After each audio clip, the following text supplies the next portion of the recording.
So hi, everyone. My name is Daria. I lead the content at Startup for Startup. And I'll start by saying that it's really nice to get to know you in the chat. So please continue commenting. And I also invite you to open your cameras. It's an open conversation. We'd love to see who we're talking with. So today I'm here with Joe Hirsch and Brittaney Rodriguez. I'll let you introduce yourself. I think you'll do it better than me. And we're here to talk about how to give effective feedback for your team and why is it so important. So Brittaney, why don't we start with you? Introduce yourself, tell us a bit about who you are and your experience. Yeah, absolutely. So hi, everyone. Thanks so much for joining today. So my name is Brittaney. I head up a account management team here in New York at Monday.com. I'm actually newer to the management space. So I started managing a team back in October, and it's been an amazing ride so far. And I feel like I'm learning so much every day. So I'm really excited to share with you a little bit about what I've been experiencing so far, some of the things that have been effective for me, and also just, hearing from Joe as well on some effective strategies. Great. Joe, what about you? Hey, everybody. I hope you're having a great day, and I hope it gets warmer. My gosh, it feels like everyone's ready for some warmer weather around here, except Ralph, who's kicking it in Atlanta. So good morning or good afternoon, depending on where you are in the world. Joe Hirsch. I am a global speaker and TEDx presenter. I'm the author of a book called The Feedback Fix. I'm an award-winning educator, and my work on how to make feedback less fearful and more joyous has appeared in places like Harvard Business Review, Forbes, Inc., the Wall Street Journal, and other places that people like to read and check out from time to time. I want people to experience the joy of feedback, and it's something that we all can have a little bit more of. And it's something that I share with my clients all across the world now. Father of 4, husband of 1, and really excited to be having this conversation with everybody here today. Great. Thank you, Joe and Brittaney. Let's start with why are you even talking about how to give feedback? Why is it important and why is it so hard? So Joe, why don't you start? Yeah. So there's probably nothing else in the world as universally challenging as feedback. For something that affects so much of us, so much of the time, you'd think we'd be a little better at giving and receiving feedback, but we're not. The research is clear. Our experiences are even more clear that feedback for many people is a source of stress. It's a source of worry and fear. It's a question I ask people all over the world. What's the feeling you get before someone says to you, can I give you some feedback? And that moment causes people to become less of themselves, not more. Causes all sorts of fear and worry. It depletes our creativity. It harms our executive functioning, and it makes us do things that we may later come to regret. So for something that is so universally bad, there's got to be a better way. And hopefully we can unpack that a little bit today in conversation. Brittaney, maybe you can talk a bit about why is it so challenging from your experience as a manager? Yeah, I think a couple things to keep in mind. So the first one is being understanding personalities and being mindful about how you approach that feedback. So wanting to be direct, but also being mindful of your tone, your speed, body language, nonverbal cues, and also just how you respond. I think it's key to how effective the feedback is received, and also what type of strategies are going to be put in place in order to be able to achieve whatever those goals may be that you're tying that feedback to. I think also another really challenging thing, especially as a newer manager, is oftentimes when folks on my team are coming to me with problems, with issues, they're looking for solutions. And I think it's really important to take a step back and not immediately come up with a solution. This is how we're going to tackle this. This is what I think you should do, but really providing them with the floor to almost have that self-exploration moment of how do we handle this? How should we navigate this situation? Take a step back and really put it on them to be able to understand what is the best strategy to take from here. I think it's been such a challenging moment for me of really taking a step back and having them be able to self-explore a little bit on what we should do next.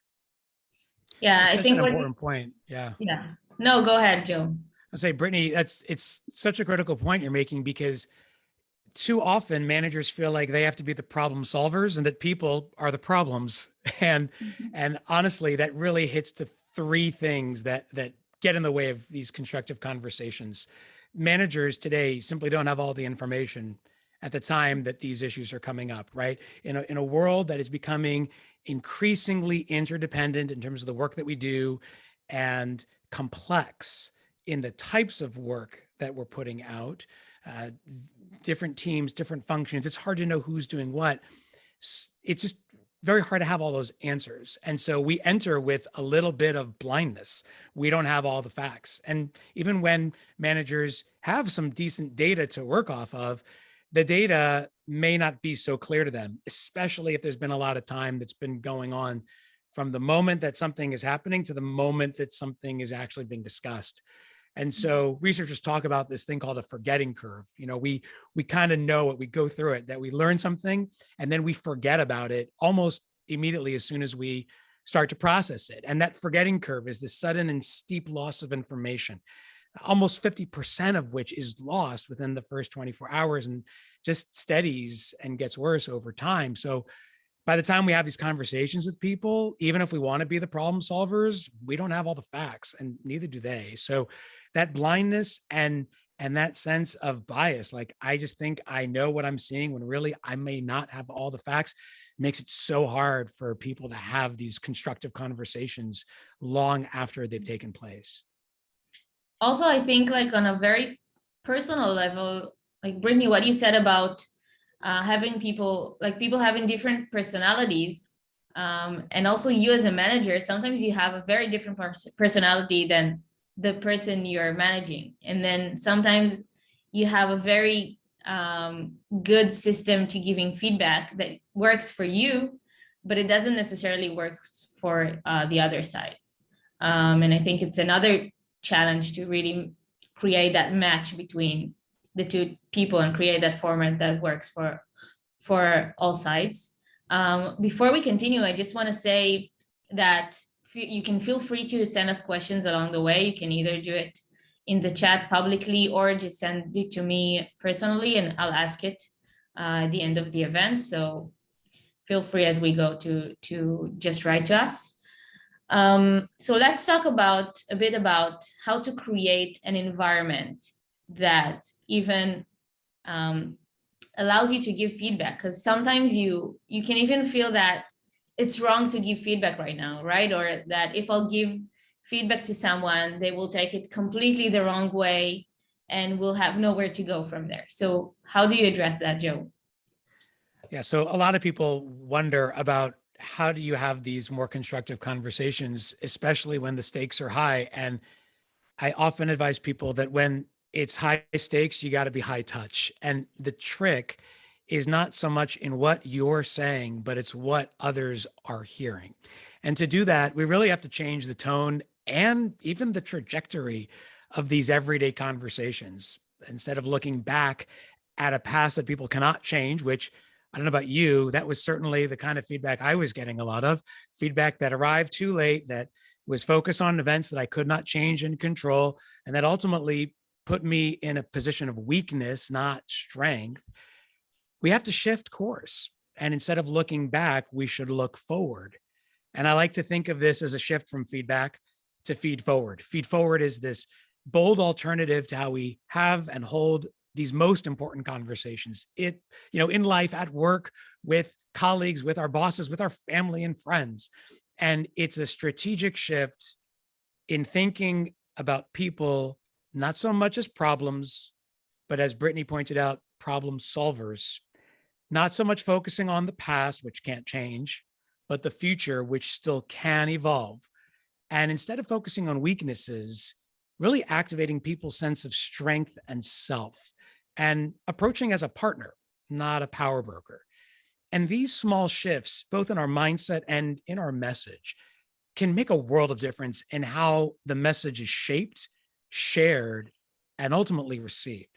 And I find that when people, especially in leadership, and it looks like many of you are in leadership here, make these small shifts, the impact is huge. It doesn't require a total revolution of the way you lead.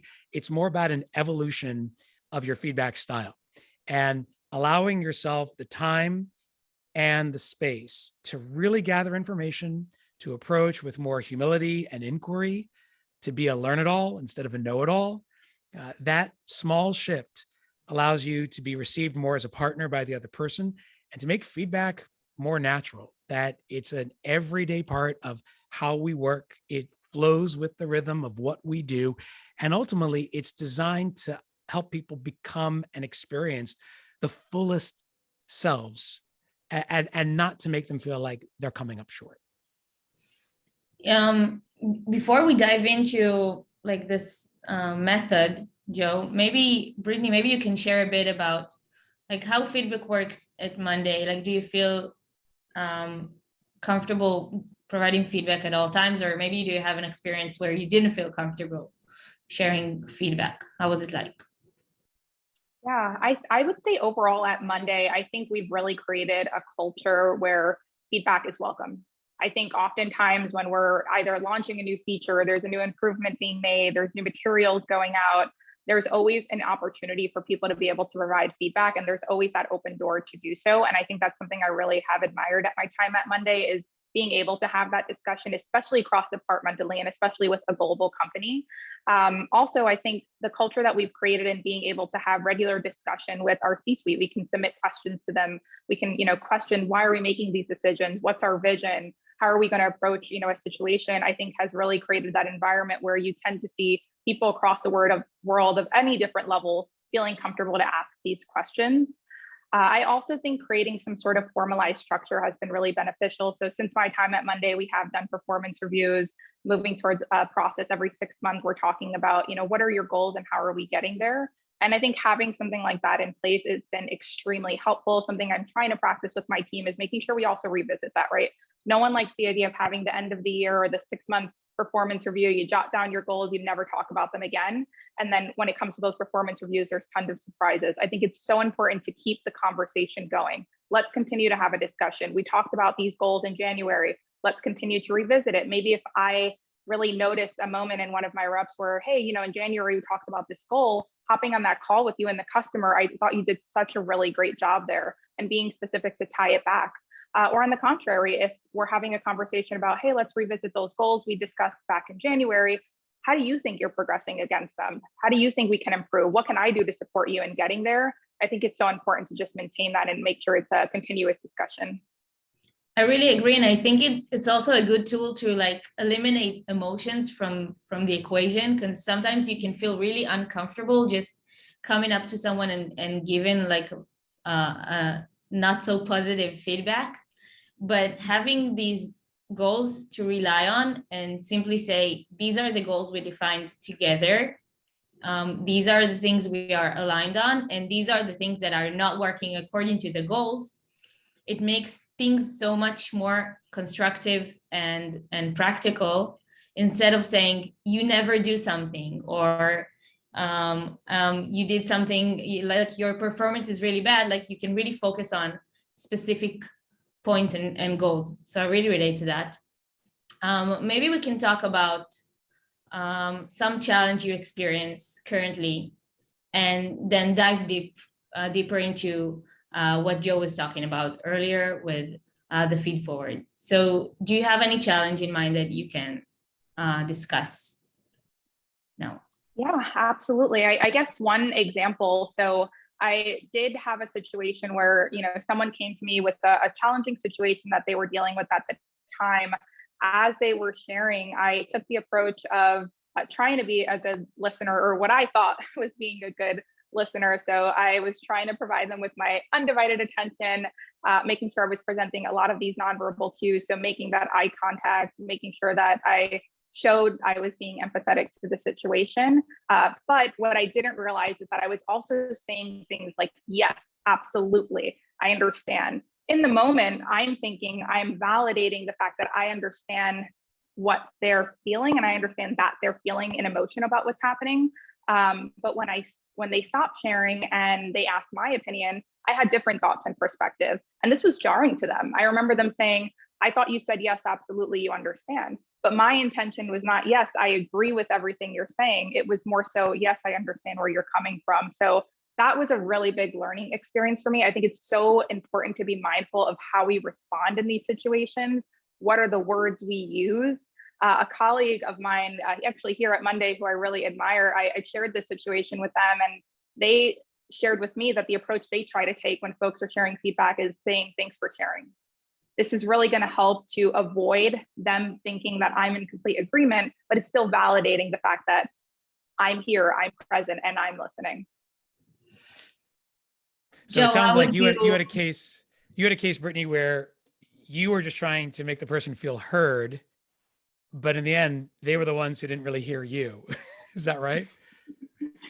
Yes, Yeah. absolutely. So what happened next? So I had to really backtrack in the discussion, and I was honest with them. I told them, hey, listen, in the moment, what I was trying to say was, I understand where you're coming from. However, I do think there's other perspectives we need to consider here. And this is why I want to share with you my perspective. I think what helped in the situation, I could tell that they were getting a bit frustrated, was letting them know the reason I have the different perspective, right? I think that's also important. It's not just, as a manager, I'm telling you what the right way to do something is, but rather, in my experience, this is what I saw be successful, or in my experience, I saw handling this situation a particular way ended up leading to the result I was looking for. And I think it helped change the tone of the conversation, where they were more so, oh, okay, so this is how you handled it. That completely makes sense. And suddenly we were in a much more productive discussion. So I'm glad it resulted in that, but it was definitely a very eye-opening moment for me. I'm wondering if others out there have had a similar experience to yours, Brittaney, where the thing that we showed was completely misconstrued. And instead of people hearing the words that we were communicating or the messages we were intending to share, it was completely misinterpreted by other people. Has anyone out there had a similar experience like that, where you're approaching one way, but you're received in a completely different way? And if that is your case, and if that is something that has happened to you, so think about not so much what happened in the now, but what happened next, right? So in the moment, there was a little bit of tension. In Brittany's case, it sounds like, you were able to really bring things back on track, and it ended in a productive way. But there are other kinds of situations where we start going down this path where there is a total headbutting that it goes on between what we are intending to do or to achieve and what the other person is receiving and where they hope to go with it. And so this kind of situation is so classic, because despite our best intentions, we can still convey a message that does not land the right way. And it's so important that we take a little bit of time to think about, how we might structure these conversations to eliminate the fear, to eliminate the confusion, and to bring a little more coherence to the way we have these conversations. Brittaney, would it be okay if I shared with you a technique that I've shared with some other folks? Tell me what you think. Yeah, absolutely. Okay. So whenever we get like situations like these where there's a distance between the giver and the receiver, there's like a total gap between what I'm trying to say and what the person's hearing. So we instinctively, like a lot of people instinctively try to do, is soften the blow with a praise sandwich. A lot of people will say, all right, I'm sensing, right? We've given our fair share. We've gotten our fair share. And like, I bet for a lot of us out there, it's kind of the go-to approach, right? We don't want to really, confront this situation head on, because we're sensing that there's some delicacy. We're sensing some negativity, maybe a little opposition. All the things we talked about before, where people just approach that fear and brace for what's coming next. And so what do we instinctively do? We dodge, we disguise, we try to speak around the issue without talking right to it. Right? Has anyone out there had that experience as well, where you've either been on the giving end or the receiving end of one of those? And I'm not against praise. I think praise is fantastic. Like, we should give praise, and praise the process, especially. That's way more powerful than just praising the person. Research shows that it really gives people a sense of the work that they're doing matters, and gives them a sense of how to keep evolving that. But when we talk around issues and not at them, we end up doing worse for ourselves and by other people. It's like Brittaney, you said the person all of a sudden started was jarred by wait a minute, this isn't what I was expecting you to say. This isn't where the conversation was supposed to be going. And so if we create some structure around this and ditch the praise sandwich in favor of something else, I think we can lead to a more satisfying outcome. And I use a technique called a feedback wrap. Like sandwiches are no good, but wraps are a lot better. And wrap stands for what and where, reason, affect, and prompt. What and where, reason, affect, and prompt.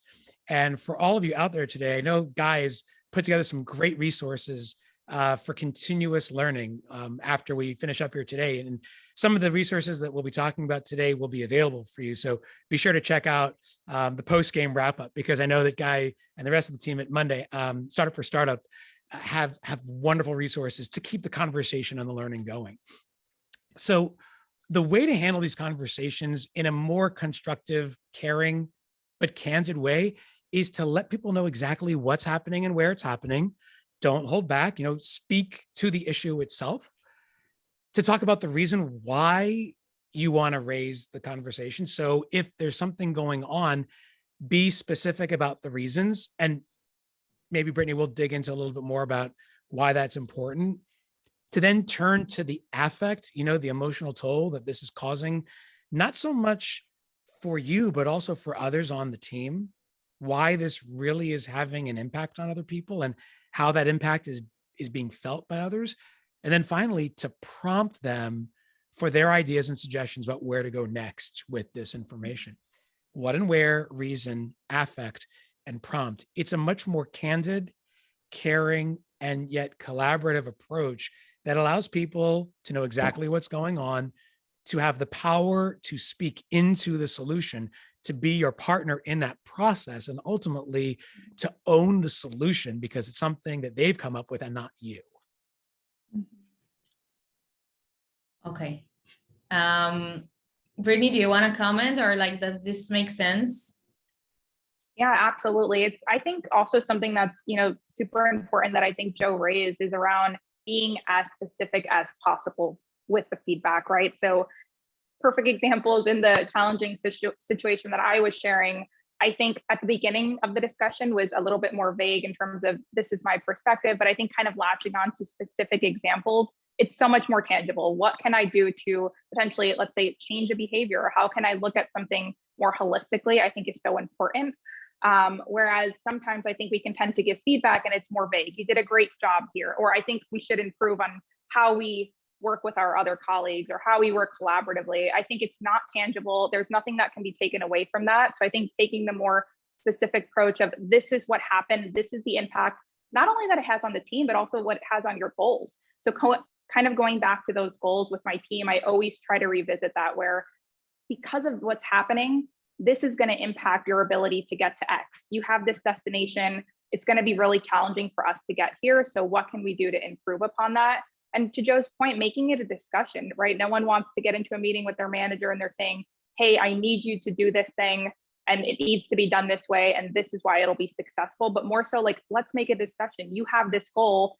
Do you think the way that, this situation was handled will help you get there? Or do you think this is going to be a blocker for you? And if so, how can we work together to make sure that we can get past that, but also providing them the avenue of support? We don't want people to feel that they left the, let's say, one-on-one with their manager kind of feeling uncertain. I don't really know what I should do next. Make it tangible. Here are the things that we can do, and also make these goals broken up, right? We don't want to tell anyone, hey, we need you to drastically change something tomorrow, but what are the small steps that we can work on together to get there?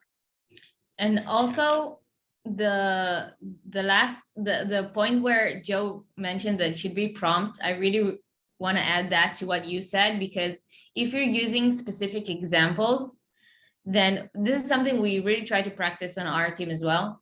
If you see something that is happening in a wrong way or in a good way, and you wanna comment on that, you should do it as immediately as possible. Because when you come to me and you say, listen, when you did this and that, I think you weren't acting as you should, then when it's still fresh in my mind, I can really understand what you're saying and relate to that.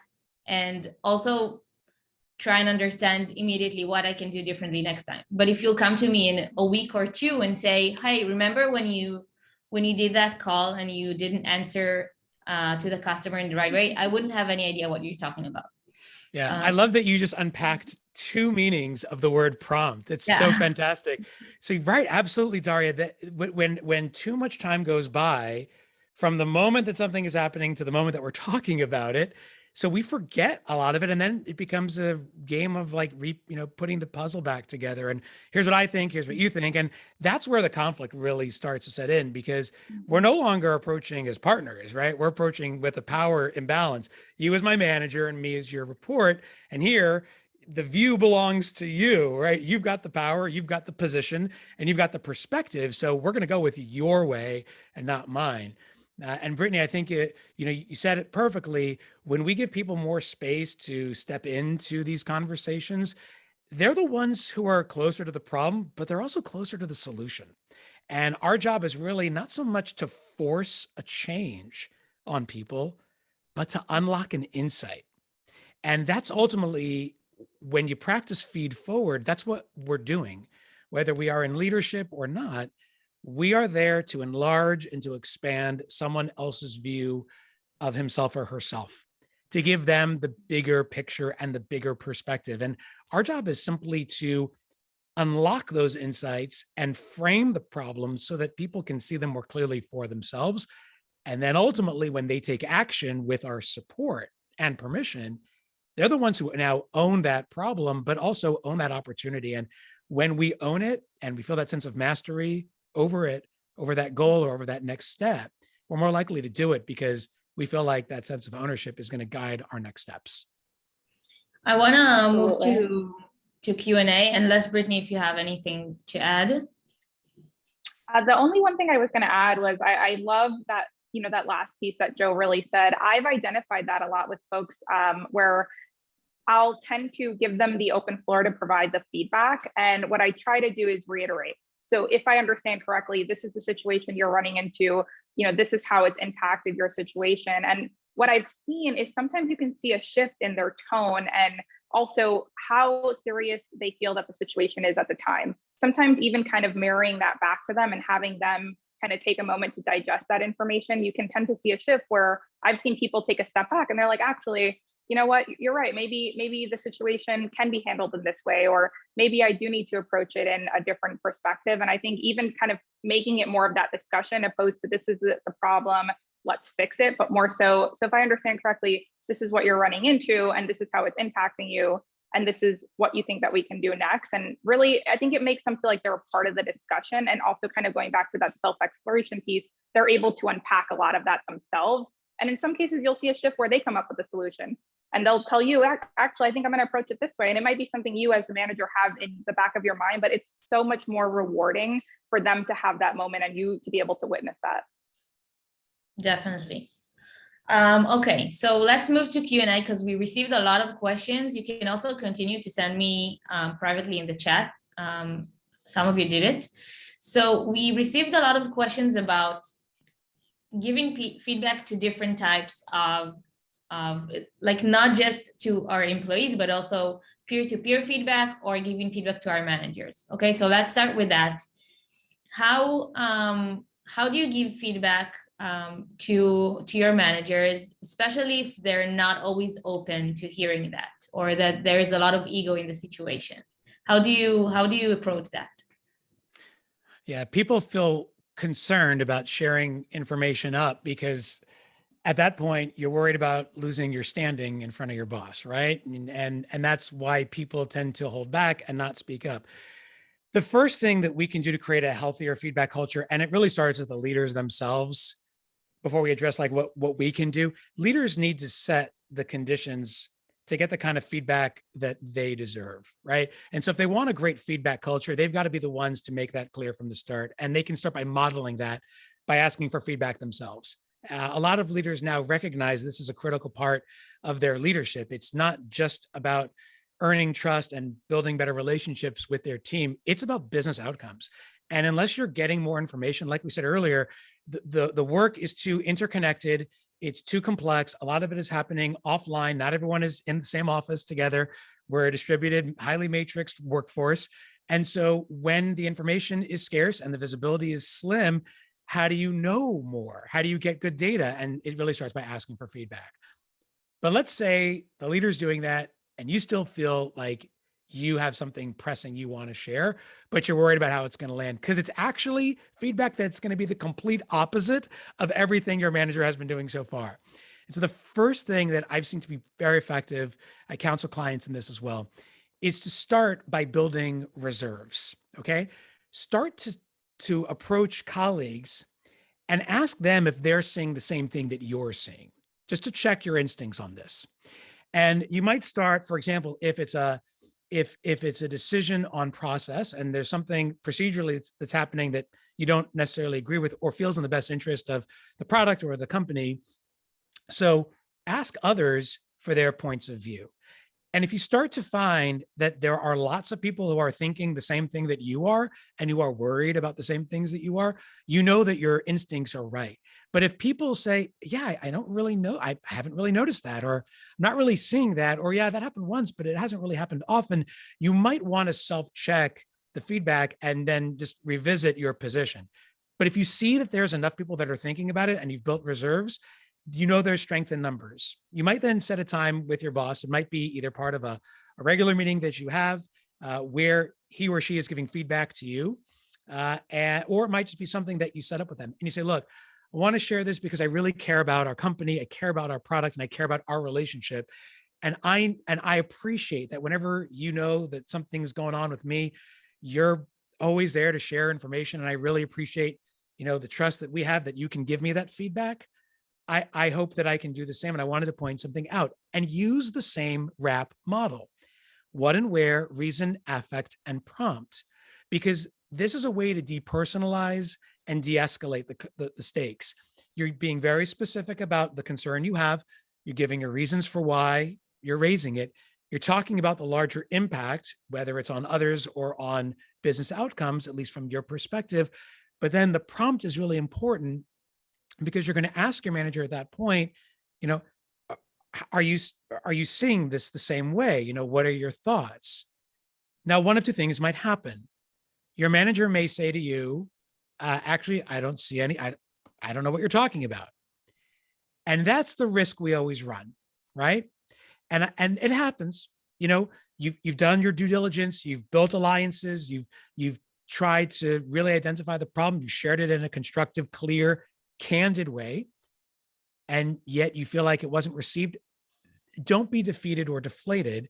That just means then that with this group of like-minded individuals who are seeing the same thing you are, you might need to find ways to work around some of those procedural issues or other issues if possible.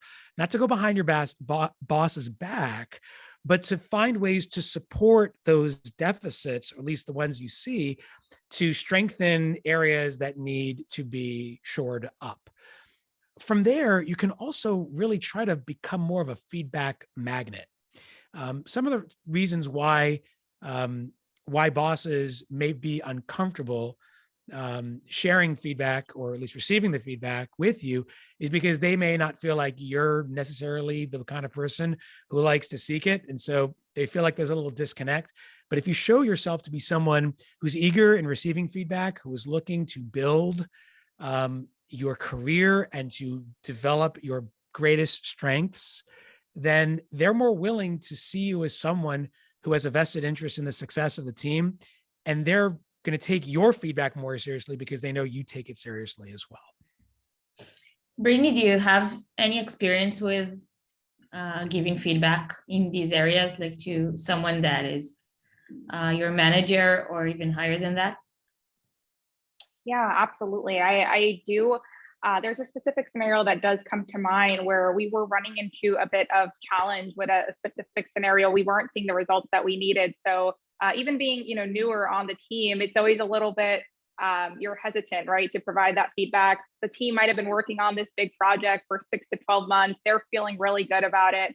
And you're coming in with this new perspective. And sometimes it can be a bit scary to go in and say, well, I don't know, we might need to take a step back here, because I think the strategy that we're approaching with right now, we're not really seeing the results. Like, have we thought about it another way? So the way that I typically try to handle feedback in this capacity is coming with ideas and solutions.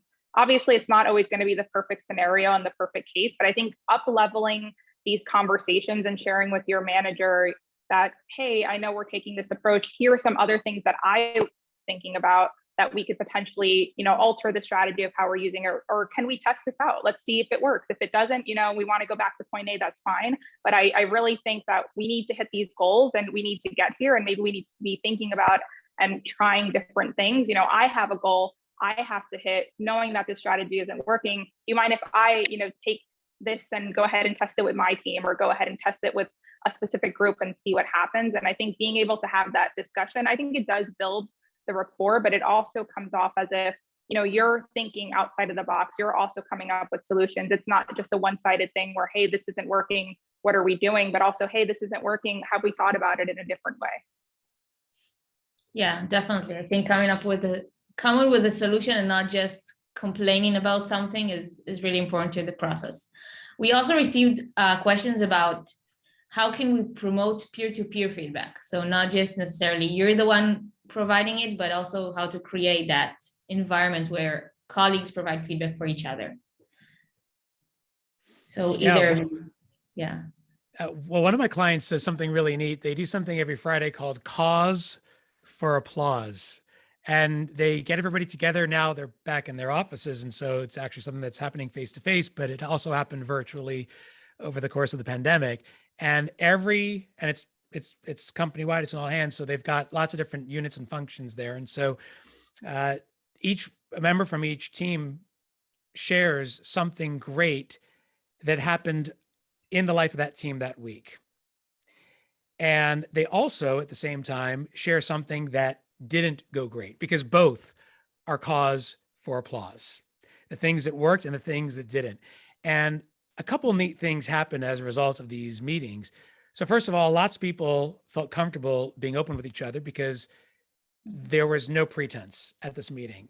We talked about the good stuff, we talked about the bad stuff, and people didn't feel inhibited by their mistakes or reluctant to share them because they knew it was safe to do that. It also gave people more insight as to what was going on really across the company. And they were sort of young and scrappy at that point. They're a lot bigger now, but they at the time had a bit of a silo issue where, the work was happening so quickly that people just didn't know what the other was doing. And sometimes were overstepping, like sales and marketing were not necessarily in sync. So one of the things this did was really give people more understanding of what was going on with other folks. And knowing that someone was either going through a particular challenge gave them confidence to be like, oh, I may be able to help you because I went through something like that myself. And so that created a springboard for collaboration and for cooperation, and also really opened the floodgates of information sharing. So people started sharing information more freely, not just about the challenges and opportunities of their work, but the work itself. And that just made a much more natural information flow. It built more trust. It created a sense of teamwork and purpose, and ultimately a sense of shared success, because everyone felt like we're going through this together and we're growing from this together. Yeah, and it also I love creates that you mentioned that. Yeah, no, that creates a feedback-friendly environment that you both talked about at the beginning. Brittany, do you have anything to add on that? Yeah, absolutely. I love that Joe mentioned that here at Monday, at least on the consulting group, we have this thing that we do where we do won summaries, but we also do loss summaries, right? We don't want to only recognize when someone has had a success, but also making sure that we really unpack how did we, lose this big partnership? What are all the steps we took? And also really making sure that we're providing people with the recognition for all the effort that they put into making this happen. In some cases, we don't see the success, but it's still a success in everything that we learned, all the takeaways that we can take from it, and also share that with the team. It's definitely something I've tried to also incorporate within my team meetings, where I'll mention to someone, hey, we did lose this, but why don't we actually bring this up in the team meeting? I'd love to give everyone a little perspective. What are some of the things that we thought we could have done better? And what are these different things that we can share with the other team members, so that as they're working through similar situations, these are things that they're keeping top of mind, they can easily identify. And it's been a really effective strategy where we are seeing that on the team. People were coming with things that didn't work well for them, things that did work well for them, and it creates that really nice environment. we're also seeing people are tending to cheer each other on more, and it's more collaborative. So I think being able to recognize both the win and the loss and having that open discussion is really effective. Definitely. We also received a question that relates to how the other person is receiving your feedback. So the question is, when someone doesn't accept or doesn't like the feedback that you're providing them, how can you show them that this feedback is for their benefit? Yeah, the problem with a lot of feedback is that we don't get to choose the script, right? People are telling us about ourselves, and that feels very personal. It's not just about our work; it's about us. And so part of what I do to help people see not just the script, but to really look at the story, is focus on not just what's happening now, but what can happen next, and to engage the person in a conversation about their opportunities, their strengths and goals, and where they see this feedback going. Because we don't choose the feedback that we get, but we always get to choose where it goes, right? So someone may not like the story or the script, but they always get to decide the ending. And so if you talk with the person and say, look, I understand that was a tough thing to hear, but let's talk about where we can go with this together, because behind every feedback noise is a truth signal, right? There's always something that we can take from it. Even if we don't like it much, we don't have to like what we're hearing, but we have to love what it can do for us, because ultimately feedback, when it's done right, even if it's not done right, it's about making people better at who they are, better at what they do.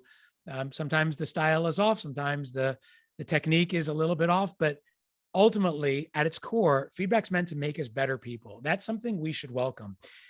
And I know people say that feedback is a gift. I don't know. I don't always feel that way. I don't know about you guys. Sometimes feedback feels like a blow, not a gift. So I think of it more as a deposit, right? Someone just gave you something. They just dropped something at your doorstep. So what are you going to do with it now? Because you always get to choose where it goes. And that deposit, like every deposit, can either just stay there, or it can accrue interest, it can build, and it can grow into something much better. So helping people find the truth signal is really important. And it starts by really asking them with empathy and with genuine curiosity, all right, so where do we go from here? What are your thoughts? And to really position it in terms of strengths, not weaknesses. That's really what Feed Forward is meant to do, is to activate people's sense of self and not weaken and diminish them and leave them feeling defeated and deflated, but to ultimately make them feel empowered and encouraged to take action. And so when you position the conversation as, all right, so here's something I wanted to share. I'm sharing it because I really know how important this is to you for your growth. And I've seen how important it is to you because you've done this, and you highlight that in the context of a strength. And I want to help you continue to develop those strengths. And here's how, here's how we might do this. And what are your thoughts? And to really engage in a conversation, showing them that ultimately it's not about what's happened.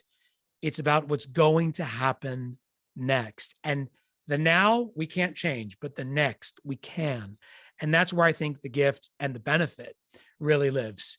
It's not in what has transpired, it's what's going to happen. And as long as people feel that sense of possibility and potential, a sense of the evolving future, they'll want to go forward because they won't feel held back.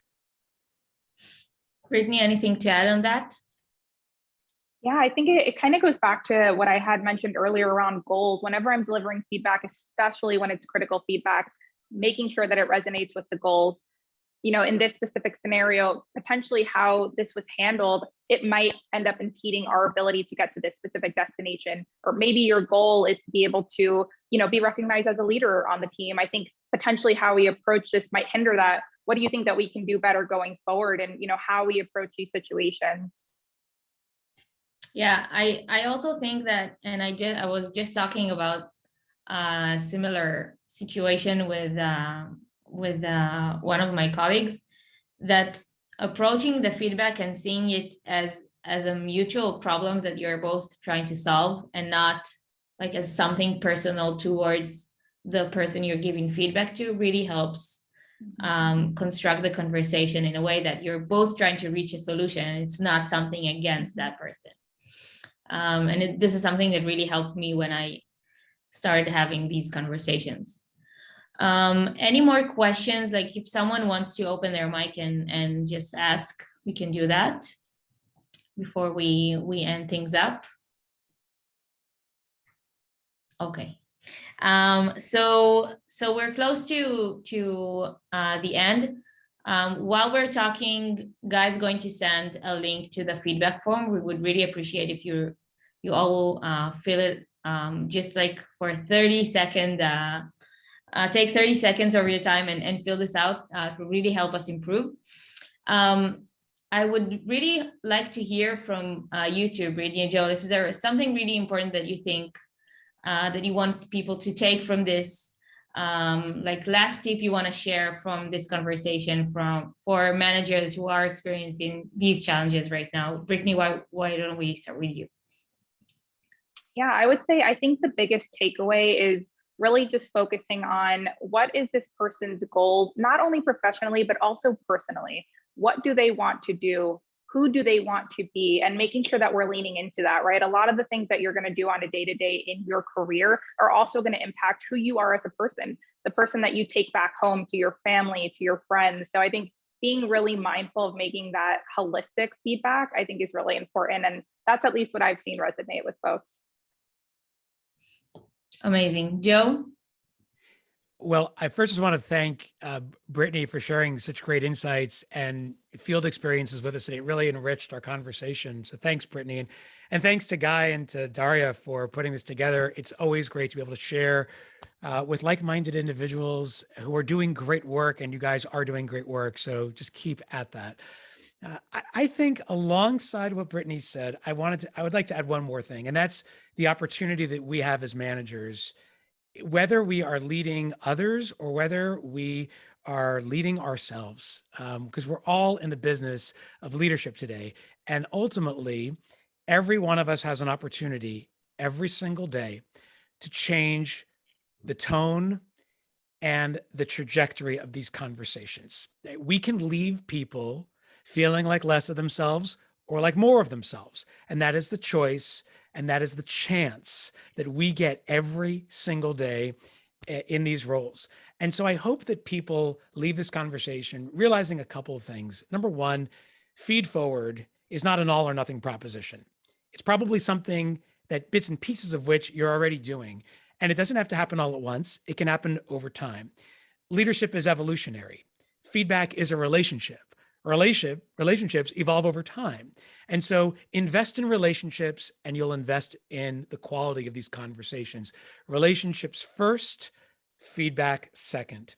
The other thing is that we have the chance to really change our view of people and their performance. Today, it's not enough for leaders to be in the business of telling and selling. They have to shift course. They have to be about listening and learning, because the very best leaders are the very best listeners. Because when you start to listen to what other people have to say, you're going to be surprised by what you hear. You're going to get information you may not know.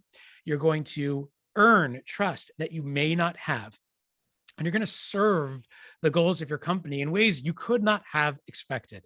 So approach as a listener, be humble, be curious, create the space for people to fill, because ultimately our job is not to force the change.